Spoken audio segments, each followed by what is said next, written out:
코로나19 관련 국내 소식 전해드립니다. 첫 번째 내용 보시죠. 한국이 지난해 수출 대국 7위를 기록했습니다. 우리나라 수출이 지난해 코로나19 충격 속에서도 선방한 것으로 나타났습니다.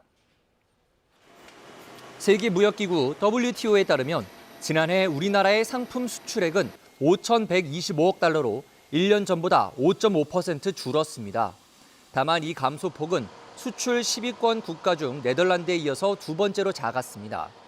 지난해 하반기부터 반도체와 자동차 등 주력 품목을 중심으로 수출이 회복 흐름을 보인 데 따른 것으로 풀이됩니다. 한편 주요 수출 대국 가운데 중국의 지난해 수출액은 1년 전보다 3.7% 증가했고 나머지 나라들의 수출액은 모두 감소했습니다. 두 번째 키워드 보겠습니다.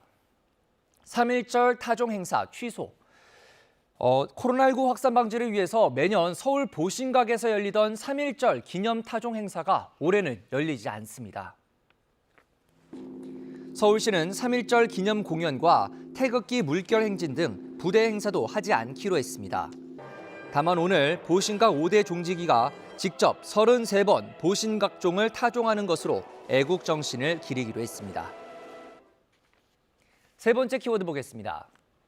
코로나19 의료 인력, 고속도로 통행료 면제. 국토교통부가 오늘부터 코로나19 파견 의료 인력의 통행료 면제 혜택을 전국으로 확대한다고 밝혔습니다. 그동안 통행료 면제는 대구, 경북 특별재난지역의 파견 의료 인력에 한해서 지원되어 왔습니다. 이에 따라 혜택 대상자는 통행료를 지출한 뒤 한국도로공사 홈페이지를 통해 사후 신청하면 전액을 환불받을 수 있습니다.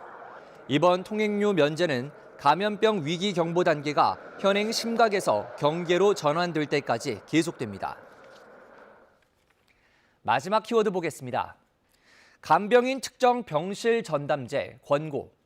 정부가 코로나19 취약시설인 요양병원의 집단 감염을 막기 위해서 종사자 관리 체계를 한층 더 강화하기로 했습니다.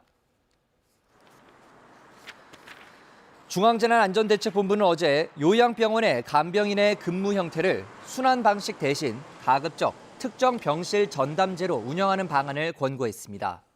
또 요양병원마다 해당 지자체 담당 공무원을 1대1로 지정하고 병원의 감염관리 책임자가 선제검사 실적과 유증상자 점검 결과 등을 매일 보고하도록 했습니다.